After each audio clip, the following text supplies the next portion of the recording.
Siempre es un gusto platicar con Alfredo Jalife, lo hacemos esta mañana. Empecemos con el caso Lozoya. Mira, desgraciadamente, ahora yo diría Lozoya y los hoyos.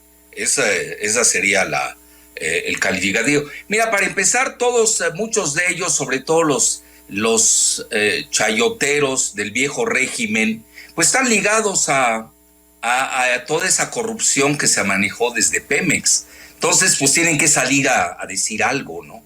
Pero en realidad, mira, el tema Lozoya no es un tema meramente local. Eso, yo creo que en México ha faltado eso, o lo están encubriendo, porque eso forma parte de los chayoteros del viejo régimen, que aguante, gobernaron casi 40 años, y no me estoy yendo hasta el inicio del PRI. Todavía era más decente aquel viejo PRI, no el PRI neoliberal. Entonces, estás hablando de un asunto que tiene grandes alcances internacionales y que yo he venido estudiando ya desde hace mucho, porque no es meramente un asunto local. Yo creo que ahí se van a equivocar muchos. Bueno, se van a equivocar deliberadamente, porque así conviene. Es un asunto que viene directo del Departamento de Justicia de Estados Unidos, y es el asunto Odebrecht. Que ahora haya salpicado el asunto de agronitrogenados, bueno, pues es un asunto menor, no es tanto, ¿eh? Aquí lo que vale la pena es Odebrecht. Incluso a veces Fertinal, nadie está hablando de Fertinal, que también ahí está implicado. Lozoya, yo diría, es una bisagra de una gran maquinaria gigante en la que se tejió o se yuxtapuso toda la corrupción, la cleptocracia del sistema político mexicano. Por eso es tan relevante. Entonces aquí Odebrecht hay que verlo en su dimensión internacional. Primero, viene del Departamento de Justicia de Estados Unidos. Hay 10 países de Latinoamérica que están implicados y México era el último. Es decir, México no se había tocado el caso, lo habían diluido y yo creo que el presidente López Obrador lo ha manejado como él lo sabe hacer, ¿no? Ya sabes que él es buen jugador de béisbol, pero estoy viendo que es mejor ajedrecista, porque ha movido bien las fichas, lo ha hecho a la perfección, y ahora que llegó reembobinado y reenergizado de su visita a la Casa Blanca, pues mira, por lo menos tiene de aquí hasta el 20 de enero, que es cuando se va o se queda Trump, para apretar tuercas. Porque mira, como es un caso que viene del Departamento de Justicia de Estados Unidos, tienes a 10 países de Latinoamérica implicados. Hago un paréntesis. 4 expresidentes de Perú, y uno de ellos ya se suicidó, Alan García, a quien yo conocí incluso en París, porque él estudió en París, y se vestía de charro mexicano. Con eso te digo todo, ¿no? Bueno, a lo que quiero llegar, y además hay otros países en África, como Angola. Entonces, eso es un asunto tremendo. Entonces, yo me metí a investigar, y hay seguramente tú recordarás los Panama Papers, ¿te acuerdas, no? Donde brotan los nombres a borbotones, que es un juego de niños, junto a los papers de los que no se ha hablado, y creo que mañana se publicará en La Jornada. Te estoy dando la exclusiva ahorita a ti. A mediodía voy a hacer el artículo, que se llaman los Paradise Papers, o mira, es fácil traducirlo, pero hay que ser elegantes y metafóricos cuando uno también traduce. Pues le puedes traducir los países, los papeles paraíso, o documentos paraíso. No, a mí me gusta como papeles paradisíacos. Y te voy a decir por qué. Porque ahí viene precisamente, nada más escucha, vienen 130,000 nombres de personas. ¿Estás escuchando lo que te estoy diciendo? Es tremendo. 130,000 nombres con empresas. Y no, vea, como yo tengo que viajar y no me quiero pelear con medio mundo, sobre todo los 130,000 nombres, me voy a quedar con... pues si no, ya no puedo salir después de fuera de mi casa. Entonces, yo tengo que ser cuidadoso, hay cosas que no se... No será solo la pandemia, Alfredo. No, ya, pues, no, la pandemia es lo más fácil de paliar. Entonces, me voy a centrar a lo de México, pero no sin antes decirte qué nombres vienen, algunos que llaman la atención, en este caso de los papeles paradisíacos. Y ahorita hasta te cuento cómo se descubrieron, que es fascinante esa historia. Entonces, pero obviamente, mira, aquí no podemos perder de vista que es un operativo del Departamento de Justicia de Estados Unidos, que tiene implicaciones geopolíticas porque ahí le estás pegando a Petrobras, oye, incluso salpicó al mismo Lula, al icónico Lula da Silva, etcétera. Y en esos 130,000 nombres, nada más te cito los de México, viene Balleres, que tú sabes, él es fundador del ITAM. Viene Pedro Aspe, otro itamita, para no variar. Viene también los funcionarios, altos funcionarios de Pemex. No van a decir que el ballet parking de Pemex. Estamos hablando de exdirectores. Y es una empresa que lleva desde la dictadura militar en Brasil. Entonces aquí, mira, no puedes perder de vista, porque a mí me llama la atención como que se han centrado mucho en Carlos Salinas, obviamente por los lazos muy fuertes que tenía con la familia Lozoya, e incluso un concuño de Salinas, pues fue casi el antepenúltimo director de Pemex, González Anaya. Es decir, Salinas sabía dónde estaba el dinero de México, tampoco era tonto, ¿no? Tienes también, pues ahí tienes que investigar a Adrián Layú Vargas, que es uno de los destructores de Pemex, cuando inyectó demasiado nitrógeno, y eso lo hacía en forma deliberada para bajar el precio del petróleo y beneficiar a su presunta socia, que dicen que hasta le regalaron un departamento en Londres, no sé, habría que investigarlo. Por eso pongo presunto, ¿no? Por la Shell Company, ¿no? La británica. Tienes también a Jesús Reyes Heroles González Garza, que de la noche a la mañana, ahorita se anda peleando la herencia con su hermano, imagínate lo que son de tacaños, se andan peleando ahí, él forma parte de Morgan Stanley, del Board of Directors del Consejo. Oye, no estás jugando. Morgan Stanley es uno de los principales megabancos de Estados Unidos. ¿De dónde? ¿Por qué le dan tanto? ¿De cuándo acá nombras de aquí? Y luego tienes, pues ya toda la fauna conocida de Pemex. El mismo Lozoya, que yo lo veo precisamente, fíjate que no está mal hecha su defensa, como una bisagra de todo un sistema cleptocrático. Entonces, ¿qué sucede con los Paradise Papers, o los papeles o documentos paradisíacos? Bueno, pues fíjate que fue algo fascinante, porque lo publica, en México no ha permeado mucho, lo publica un periódico muy conocido en Alemania que se llama el Süddeutsche Zeitung, que es muy conocido, y ahí viene la parte principal.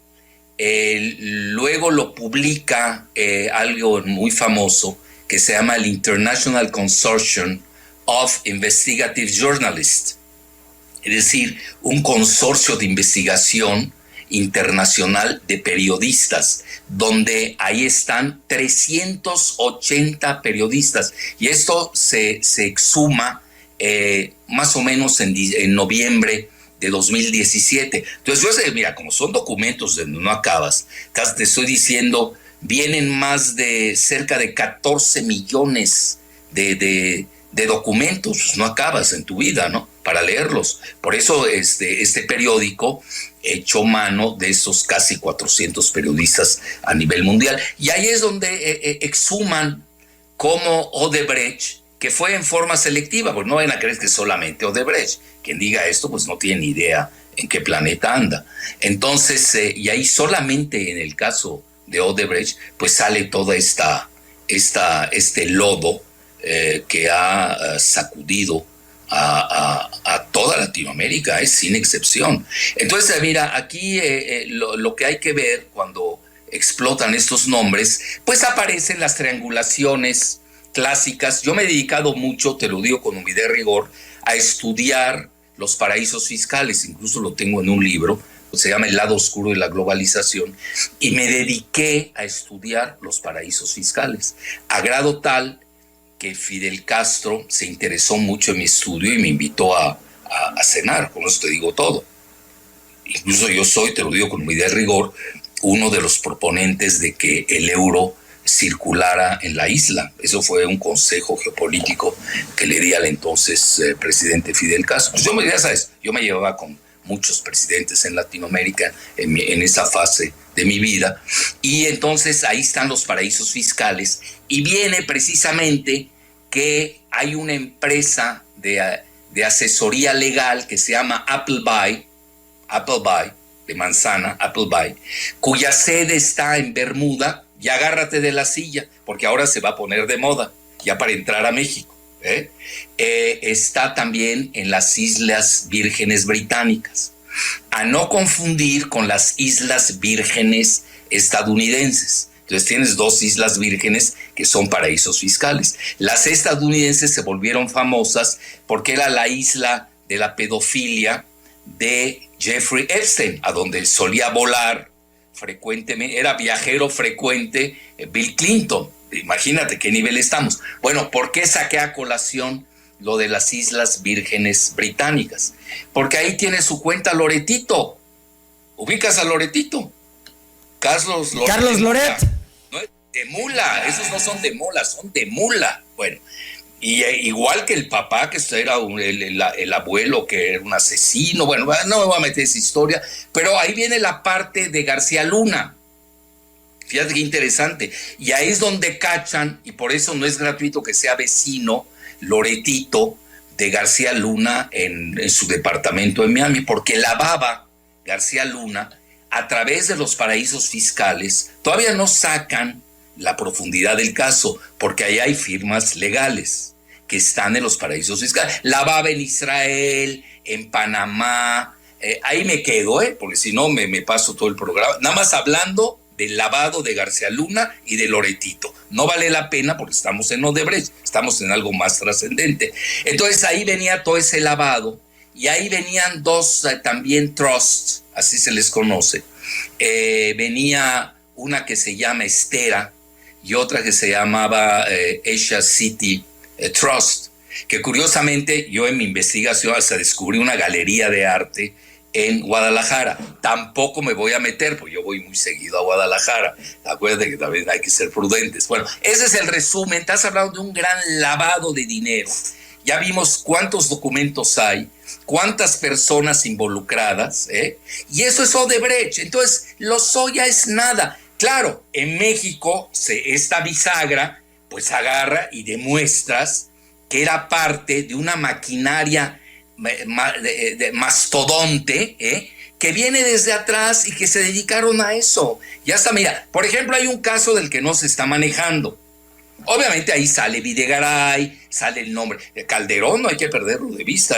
Como que a Calderón no lo quieren meter en el caso de Brecht. Calderón estaba metidazo con las 3 refinerías que se hicieron con Odebrecht. Una de ellas la de Minatitlán, otra es la de Tula, que nunca se hizo porque le dieron órdenes a Calderón de no seguirla, y había otra en Salamanca. Bueno, es decir, ahí están implicadas varios presidentes de la República. Yo no dejaría de lado a Zedillo, pero pues parece ser que ahorita la investigación porque también tienes que ser selectivo, yo lo entiendo. Yo creo que han hecho una extraordinaria labor, aunque ellos no se llevan muy bien, pero el presidente sabe cómo coordinarlos y ordenarlos. Tanto el fiscal Gertz Manero, que ha hecho muy bien, ha manejado muy bien todo el caso Lozoya hasta ahora. Ya ves que casi va a ser ¿cómo le llaman? Testigo colaborador. Ya ves que hay unos términos legales que si no eres abogado pues no los entiendes, y menos si no eres penalista. Y luego tienes también la unidad de inteligencia financiera, que hasta ahora nos enteramos que existe, con Santiago Nieto, que ha hecho también una extraordinaria labor. Pero obviamente aquí el palomeo y la dirección es del gran capitán, que es el presidente López Obrador, que él los va dirigiendo, sabe cómo ir, porque tampoco te puedes ir con todos los expresidentes de México, porque el país no está preparado, yo creo que no estamos preparados. A mí hasta me da temor el caso Lozoya, porque, mira, si tú te metes bien a la infraestructura legal de México, pues todos son operadores del viejo régimen. Digo, no es sencillo, ¿eh? Es decir, todos están... Bueno, pues tienes Morales Lechuga, pues fue director o rector de la Escuela Libre de Derecho. Imagínate todos los que no formó, y ya sabes que él está metido en el caso de este chino ahí, porque él escrituró la casa, etcétera. No, si yo empiezo a hablar, olvídate, es arde Troya. Entonces, en resumen, yo creo que tienen que ser muy selectivos. No estoy viendo mucho el nombre de Calderón que aparezca en el caso de Brecht. Quizás se lo estén dejando a la Fiscalía de Nueva York, ¿no? Por el caso de García Luna, que a veces ahorita ya brincó, y esto lo está citando Estados Unidos, porque México nunca lo hubieran citado, pues nada menos te digo que a Palomino, ¿no? Cárdenas Palomino. Y el otro, ¿cómo se llama? Pequeño, chico, diminuto, ya no me acuerdo de la... ¿Cómo se llama? Pequeño. Bueno, que resultó grandote, ¿eh? No tiene nada de pequeño. Entonces, en resumen, yo creo que si hay una selectividad estratégica para desmontar el aparato, están obligados a los que cite, que ya los citó, ya se sabe, pero esto ya se volvió un poco largo, están obligados a citar a los que inculpe el mismo Lozoya, porque ahí no estás jugando, ¿eh? Y no dudo que aparezcan estos nombres que te he dicho. Yo, para mí, están todos implicados los exdirectores de Pemex, los expresidentes de la República, porque ya era una maquinaria hecha. Mira, incluso si te darás cuenta, el asesor principal de finanzas de Videgaray acaba de ocurrir un crimen terrible en Cuernavaca con Alfonso Gamboa Lozano. Imagínate que dos nombres tiene, dos apellidos políticos impresentables, ¿no? Ya ves, mataron a la familia, fue un crimen terrible, ¿no? Etcétera. Bueno, sí, pero ahí callaste parte del operativo. O sea, Videgaray sabía mucho de eso, además fue alumno de Pedro Aspe. Pedro Aspe, yo creo, poca gente lo sabe, pero era en Protego, luego se lo vende a Altman, Roche Altman, es uno de los grandes banqueros de Estados Unidos, conocían bien los paraísos fiscales. Es decir, si hoy uno no entiende qué es un paraíso fiscal, qué es lavado de dinero, pues no va a ver los alcances de esta situación tremenda de la cleptocracia que hoy implica el caso Lozoya y sus hoyos. Han dicho que no se le puede creer a un delincuente, así han calificado a Emilio Lozoya. Además, otros tampoco les ha gustado que siga su juicio, su proceso en libertad. Obviamente que es delincuente Lozoya y los hoyos de Lozoya, ¿no? Pero, mira, tú lo recordarás, no me quiero echar porras, pues no me gusta, no es mi estilo.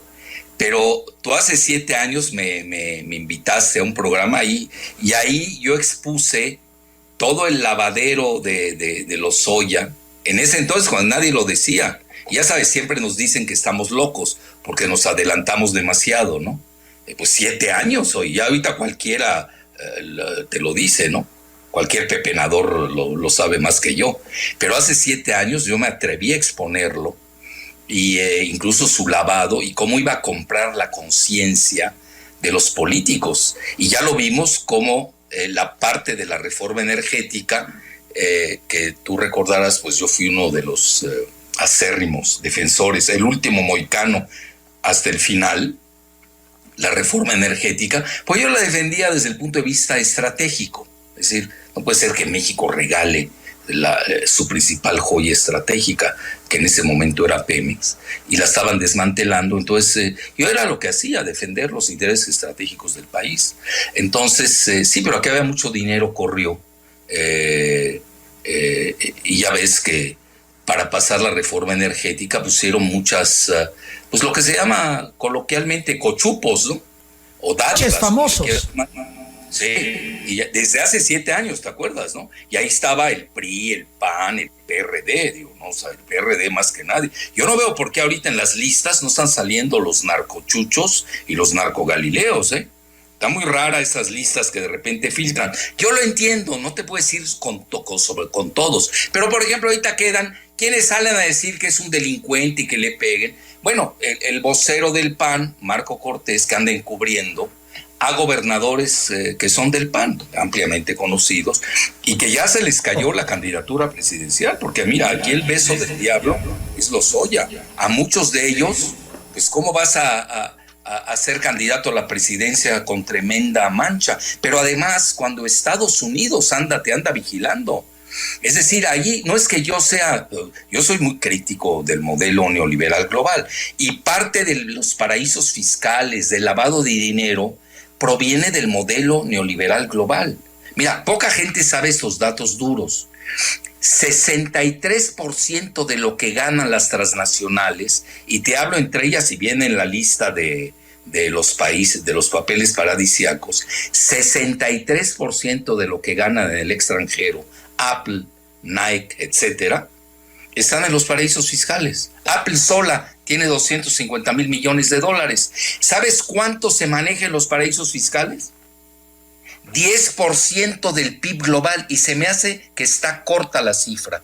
10%, el PIB global hoy anda en 91 millones de billones de dólares. Trillions en anglosajón, o 10 a la 12ª potencia. Ponle 10, estás hablando de casi 10 trillones de dólares. Estás hablando casi 10 veces el Producto Interno Bruto de México. Y en México también es la misma cifra. ¿Cuánto se lava en México? ¿Cuánto hay de paraísos? El 10% mínimo. Fíjate, estás hablando, si México tenemos 1.12 millones de millones, hoy hay 120 mil millones de dólares en los paraísos fiscales, que están evadiendo al fisco. Ahora, ahí viene la parte interesante. De ellos, mínimo la mitad, y son estudios muy bien hechos, y los hace no cualquiera, los hace el National Bureau of Economic Research, que son los que dictaminan la recesión en Estados Unidos. National Bureau of Economic Research. Bueno, yo me he dedicado a ese tema desde el año 2000. Para mí esto no es nada nuevo. Pues para mí se me hace, hasta se tardaron, ¿no? Manejan que mínimo la mitad está en lavado de dinero. Entonces, ahora, aquí que llama la atención, ¿por qué no persiguen a nadie en Estados Unidos? Pues también están implicados. Está implicado te vas a ir de espaldas, Wilbur Ross, el del comercio.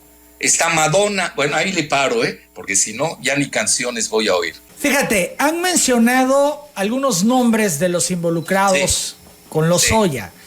No hay nada oficial porque todavía esto no se ha ventilado por parte de la autoridad. Sin embargo, ha trascendido y hay publicaciones que señalan, por ejemplo, al gobernador de Baja California, Carlos Mendoza, al de Aguascalientes, Martín Orozco, al de Durango, José Rosa Sáiz Puro, al de Querétaro, Francisco Domínguez, al de Tamaulipas, Francisco García Cabeza de Vaca, al de Hidalgo, Omar Fayad, al de Sonora, a la de Sonora, Claudia Pavlovich.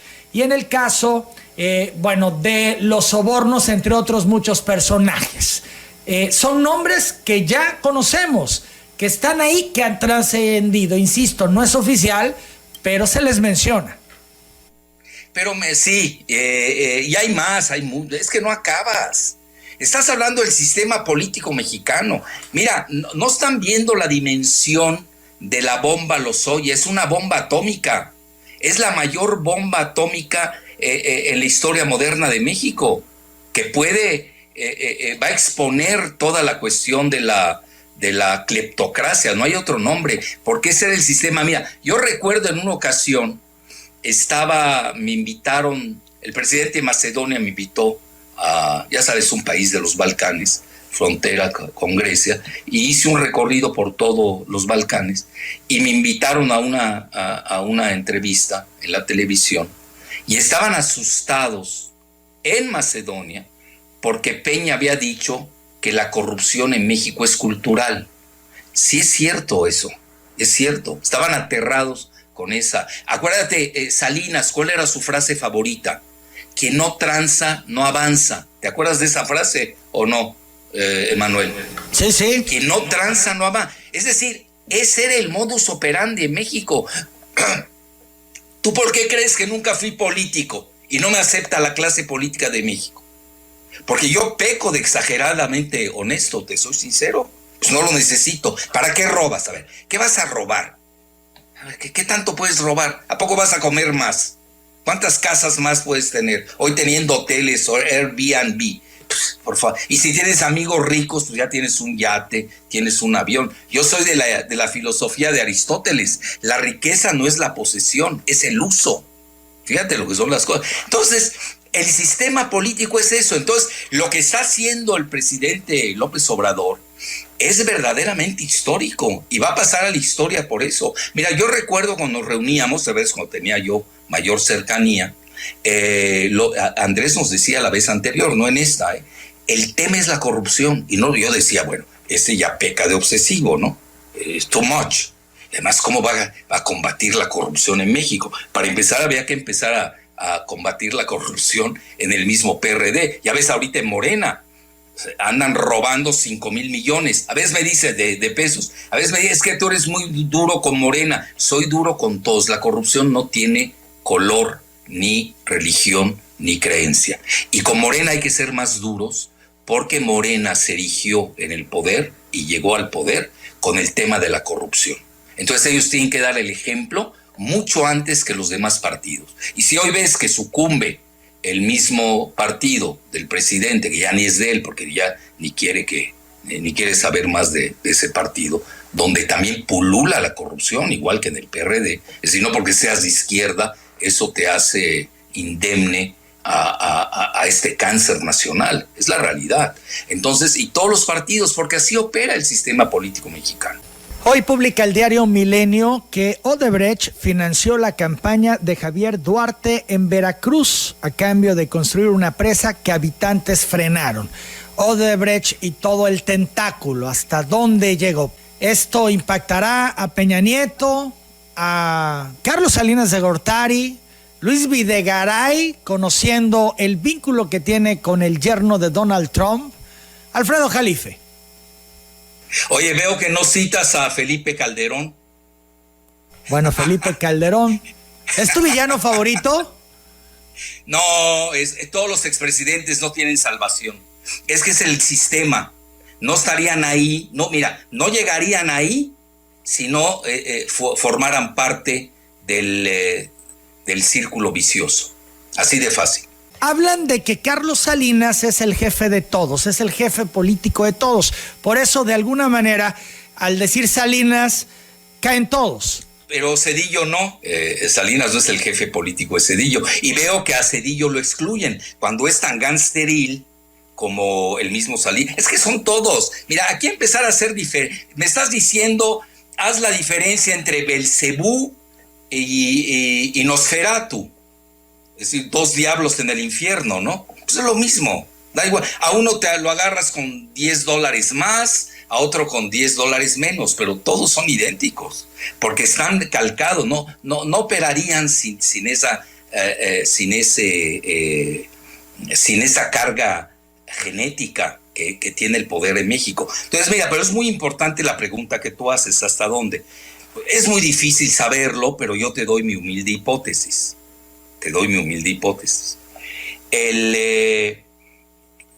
Depende de tres consideraciones. La primera es los equilibrios internos. Es decir, si tú, no es lo mismo pegarle a Carlos Salinas que pegarle a Zedillo. Fíjate lo que son las cosas.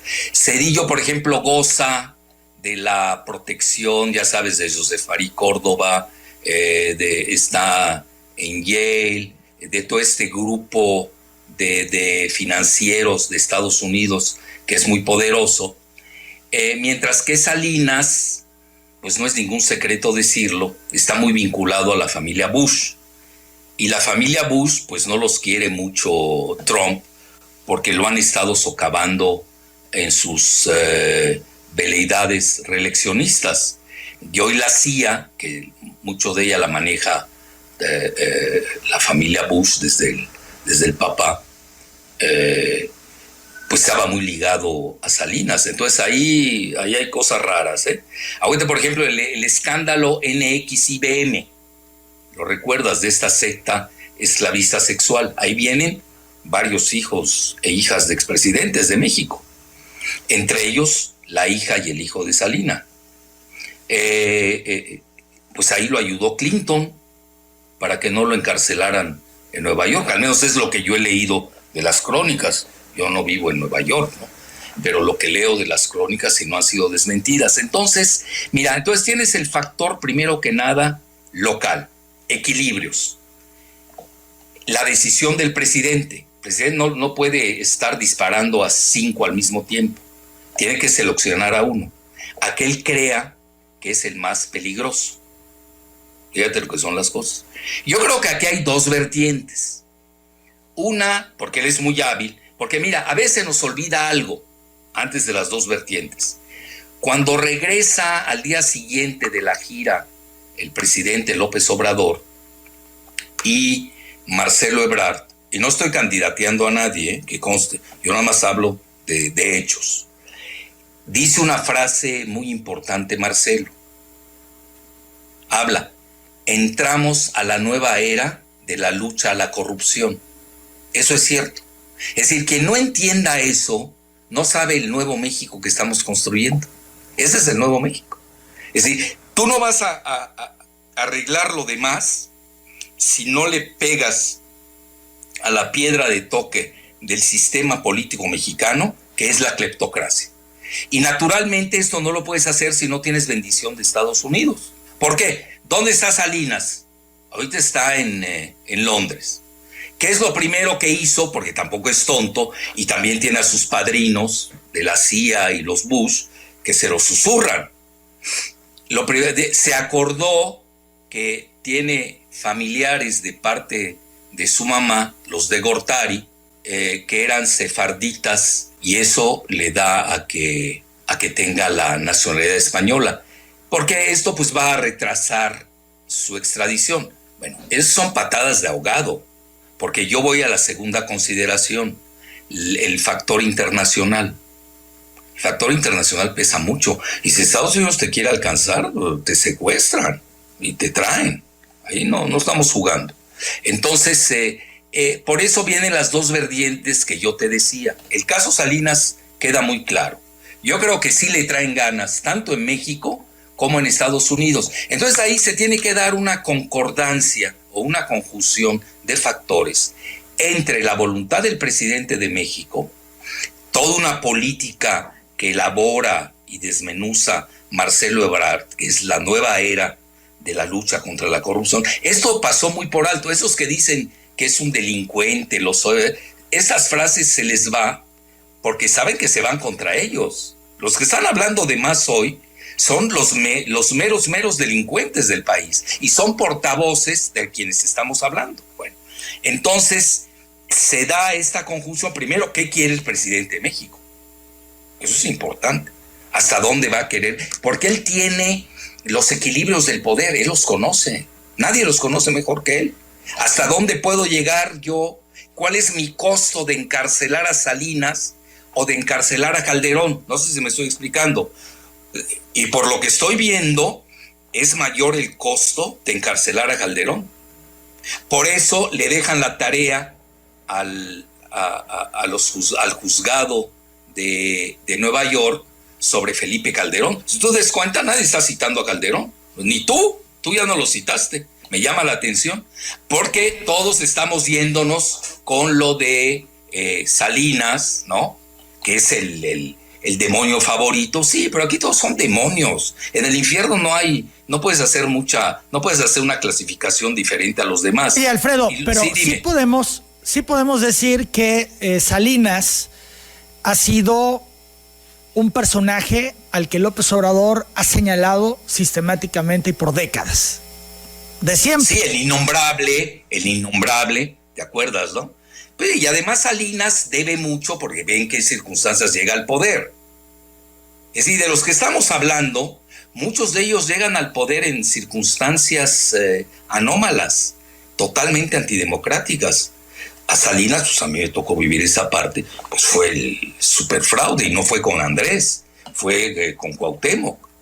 Nada más que a Cuauhtémoc ya se le olvidó por lo que estoy viendo, ¿no? Entonces, es que aquí a todos se nos olvida muchas cosas, ¿no? Ahí lo ves. Y naturalmente él ha de tener, el presidente, ha de tener el organigrama del país, donde está precisamente el tiro al blanco. Tampoco puede estar perdiendo, como dice, no puede gastar la pólvora en infiernitas. ¿Para qué te vas sobre Echeverría si tiene 98 años, no sé cuántos tenga, pero más, y ya se está muriendo? Hasta es cruel, digo, aquí entre nos, ¿no? Digo, no sé qué crímenes tenga, pero ahorita ni bien al caso desmenuzar, nadie se acuerda de él. Sobre Zedillo, ¿por qué no lo están tocando? Fíjate qué interesante. Pero sí se habla mucho de Salinas, porque seguramente el presidente para los niveles del país quizás sea el más accesible. Fíjate lo que son las cosas, porque tienes que tomar en cuenta la correlación de fuerzas internas, los cárteles que juegan, el ejército, la Suprema Corte de Justicia, al Congreso, todos esos factores del poder, toda la clase empresarial que juega, nos guste o no. Entonces él seguramente llegó y lo tiene en el tiro al blanco, y obviamente va a decir muchas cosas Lozoya, pero tampoco le puedes hacer caso en todos los que señale Lozoya, porque si no vas a encarcelar a la mitad del país, y no hay ni siquiera los recursos para hacerlo, ni las cárceles para ello. Yo creo que les duele más. Mira, yo diría que les duele más quitarles su dinero. Eso les duele más, porque a eso se dedicaron. Y la otra, hay algo que hemos perdido en México, que yo quiero hacer mucho hincapié. Hemos perdido 3 características. Hemos perdido la gloria. Si ya, México ya no, hemos perdido todo ese acto heroico. Ya no existe heroísmo. Nos hemos vuelto cínicos. Ya no hay vergüenza en México. Entonces, tuve en Corea del Sur, aquel día estaba yo leyendo un reporte, ¿por qué hay tanto suicidio de ex políticos? No estoy dando ideas para que se empiecen a suicidar, no es mi intención, ¿no? Crear una epidemia de suicidios en el país. Los artistas, es decir, pesa mucho en la cultura. En México tenemos que volver a inculcar el espíritu de gloria, de heroísmo, de honor, de virtud. Y hoy está gobernando el vicio. Y velo con las televisoras. Las televisoras son las grandes promotoras hoy del vicio nacional. Son los grandes desinformadores. Cuando tienes tú informadores hoy que son los peores chayoteros y corruptos del país, pues ¿qué te esperas? Bueno, entonces a lo que quiero llegar para más centrar a tu magnífica pregunta. Entonces Zedillo, pues ahí lo tienes, está acá, de repente lanza sus dardos, ¿no? Porque él es neoliberal a ultranza, con un modelo fracasado a todas luces en el planeta. Y yo creo que la parte de Calderón se la están dejando a Estados Unidos. Porque además, tú lo sabes, al menos esa fue mi muy humilde teoría, y se ha dado. Con Calderón cometió un grave error, porque es muy tonto. Él cree que es genio, ¿eh? En serio te lo digo, es muy tonto, es más tonto que su mujer, lo cual es mucho decir. Bueno, no es su mujer, la que aparenta como ser su nodriza, ¿no? Margarita, que es tontísima, pero Calderón se pasa de tonto, sobre todo en materia geopolítica. Sí supiste que fue a China, desapareció, a apoyar a China con la 5G, y regresó. Eso no te lo perdona Estados Unidos, menos cuando tienes una contienda. Yo no lo haría, yo soy muy partidario de la civilización china y no cometería ese error, porque sé que estoy en un país que forma parte de un nuevo esquema que es el TEMEC. Esa es la realidad de México. Hoy es un TEMEC, y tú no puedes tener un TEMEC, un tratado México, Estados Unidos, Canadá, si no tienes una coordinación jurídica, legal. Esa parte se nos está pasando. Y ahí es el gran rol de Gers Manero, Y Gers Manero tiene excelentes lazos. La Universidad de las Américas no es ningún secreto, pues recibe donativos de la USAID. Por eso te digo que la bendición de Estados Unidos es fundamental. Y no crean, los van y los agarran hasta en Irán. Es decir, si va a pedir una nacionalidad Salinas, que se haga iraní. Digo, ahí puede ser como en Afganistán. Pero en España, no hombre, te agarran antes de lo que te imagines. Llegando al aeropuerto ya te están agarrando. Calderón propuso a líderes latinoamericanos una rebelión armada en Venezuela, pero también planteó analizar esa vía en otros países como México, que según él va en ese camino de sufrimiento del populismo. Dice que AMLO no tiene capacidad ni está en sus cabales para gobernar. Eso es lo que propone Calderón. Bueno, imagínate, Calderón. Mira, Calderón ni sabe qué significa populismo. Yo en mi libro que acabo de hacer, Globalistas contra Nacionalistas, ahí explico qué es el populismo. Y en México le han hecho mala prensa a los neoliberales. En Estados Unidos, ¿te acuerdas cuando Obama regañó, bueno, en la cumbre que hubo del NAFTA en ese momento, ¿no? Del TLCAN, que se dio en Canadá? Obama durante 7 minutos regañó a Peña. ¿Te acuerdas? Cuando Peña agarra, critica, pues se le da la nota a Videgaray, ataca el populismo, ni saben qué significa la palabra populismo. Dice Obama, si estar a favor de la justicia social es ser populista, yo soy populista. Es decir, y sigue, ¿no? 8 minutos lo regañó a Peña. Peña nunca entendió. Digo, pobrecito, ¿no? Es una gente muy limitada. Entonces, mira, el populismo nace en Rusia, lo retoman en Estados Unidos, y ahí el Partido Popular. China está gobernado por el Partido Popular chino, etcétera. No saben ni la definición. Hoy, por ejemplo, dicen que Andrés Manuel es comunista. No saben qué quieren la definición de comunista. No la conocen.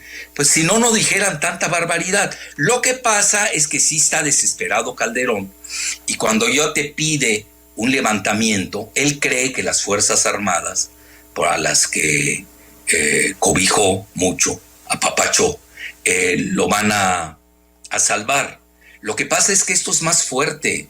Mira, en octubre, muchos te dicen, ya se salvó porque hasta octubre viene la primera audiencia de Genaro García Luna, que obviamente lo va a arrojar debajo del autobús. Ahora resulta que Calderón no sabía nada de lo que estaba a su alrededor, ¿no? Y pues todos los que estaban junto a él estaban coligados al cártel de Sinaloa, y el único que no lo sabía era Calderón. Bueno, ahí está el general Tomás Ángeles de Aguajari, se lo dijo, y eso le costó que lo encarcelaran 1 año en Almoloya, y casi lo dejan ciego, pues lo tenían, ya sabes, con las luces permanentes. Es un juego muy difícil. En México yo veo que Calderón se siente inimputable, es decir, que no lo pueden juzgar. Hay que reconocer, tiene mucho del aparato de la burocracia legal, jurídica, lo tiene bajo la manga, en silencio, pero ahí los tiene. Pero realmente donde yo creo que él comete ese error que te decía del 5G de Huawei, lo van a citar en Estados Unidos, porque va a ser una lección para los que ayuda a Estados Unidos y lo traiciona. Y tú te das cuenta que no es un asunto ni siquiera de Trump, es un asunto bipartidista. ¿Por qué razón? Te das cuenta, nunca se ha dado en la historia de México que 2 embajadores del país, la anterior embajadora Jacobson, muy ligada y muy cercana a Obama y a los Clinton, regañó a Calderón y dijo sí sabía lo de Rápido y Furioso. Y luego el embajador Landau, ya van 2 veces que lo regaña. Es decir, ¿cuándo habías visto eso en la historia de México? Abiertamente. Es decir, le traen ganas en Estados Unidos, lo ven como traidor. Entonces, esto ya es yo creo que Andrés, si alguien lo sabe, es Andrés Manuel, por favor. Ahora resulta que no sabe nada el presidente de la República, es el mejor informado de este país. Entonces, ahí es donde yo creo, donde sí veo a Calderón, y está muy desesperado. Tú lo notas, todos sus amanuenses ya no saben dónde esconderse, porque saben que esto viene directo de la Corte de Nueva York.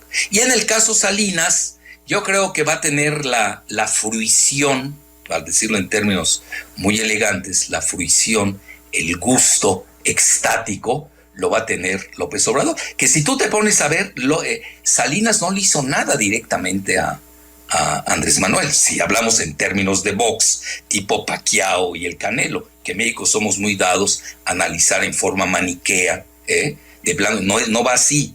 Lo que pasa es que ya detectó el presidente dónde está el verdadero controlador de la cleptocracia en México y al que puede alcanzar. Porque a Calderón esa es mi muy humilde opinión. Si no, ya se hubiera ido sobre el Andrés. Bueno, a ver, Fox le robó la elección. Yo escuché un programa tuyo con Roberto Madrazo, donde él confiesa que sí le robaron la elección, ¿no? Bueno, ¿y por qué no lo dijo en ese momento Madrazo? ¿Por qué ahorita? Digo, también siente pasos en la azotea, ¿no? Todos sienten pasos en la azotea. Y ese es por eso te decía que Andrés ya lo veo más como ajedrecista que como beisbolista. Porque tiene a varios en jaque, ¿eh? Y no sabes por dónde te va a llegar. Además tiene la maquinaria muy bien hecha, yo creo que está muy bien elaborada. Los fiscales ahorita están llevando el juicio de Lozoya, han mostrado una gran capacidad. Es decir, hay elementos valiosos en el sistema penal y de justicia en México. En el caso de César Duarte, el exgobernador de Chihuahua. It's nothing, nada. No le veo mayor gracia. Ahí además ya le pegó a Corral, ya viste, ¿no? Ya se andan peleando entre ellos, ya no sabes a quién irle, ¿no? Entre los dos. Entonces el otro que se cae ya en la candidatura presidencial del PAN, ve cómo se van cayendo. Eso también hay que verlo, ¿eh? Es decir, cómo se van cayendo las fichas para el 24.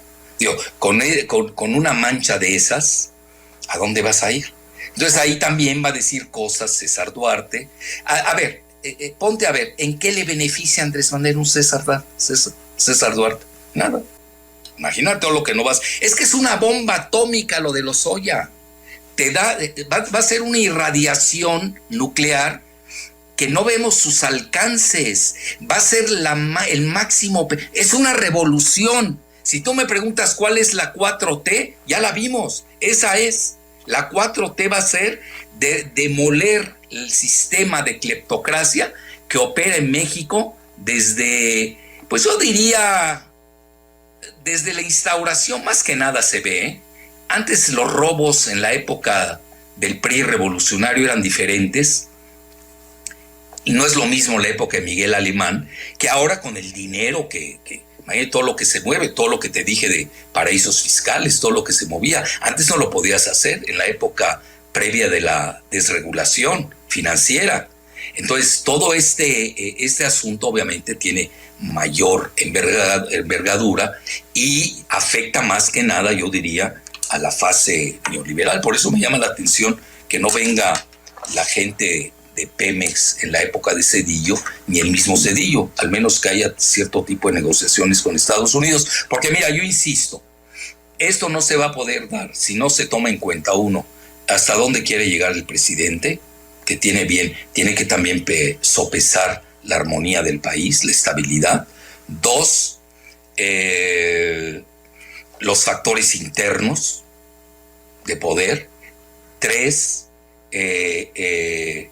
la conjunción de voluntades con Estados Unidos, que muchos se equivocan creyendo que con una lectura cíclope, daltónica y maniquea, de blanco y negro nada más, y se pierden todos los colores, de que el asunto de Odebrecht es un asunto bipartidista, no es nada más de... Si tú te das cuenta cuando estalla el asunto de Odebrecht en Brasil, estalla con los demócratas, no con los republicanos, etcétera. Harish Kushner, el yerno de Trump, ¿meterá las manos a favor de Luis Videgaray? Sabemos de la cercanía que tiene. Mira, depende del costo, así de fácil. Si ve que el asunto... Porque también, mira, esto también a veces nos olvidamos de ello. A veces tú ves un inculpado, también tienen defensores. Mucho depende de la defensa legal. Hay excelentes abogados que saben defender los juicios. y a sus clientes. Hay que reconocerlo. Ven el caso de Lozoya, entró Baltasar Garzón. Es decir, no estás jugando. Y ahí los que salen ganando en todos estos juicios al final son los abogados, ganan fortunas. Entonces también tienes que ver cuál es el manejo de los abogados, si lo saben hacer o no, el juego de los fiscales, es un juego de toma y daca. Entonces mira, si Videgaray sale demasiado mancillado, no creo que sea defendible, menos antes de las elecciones en Estados Unidos, de aquí al 3 de noviembre.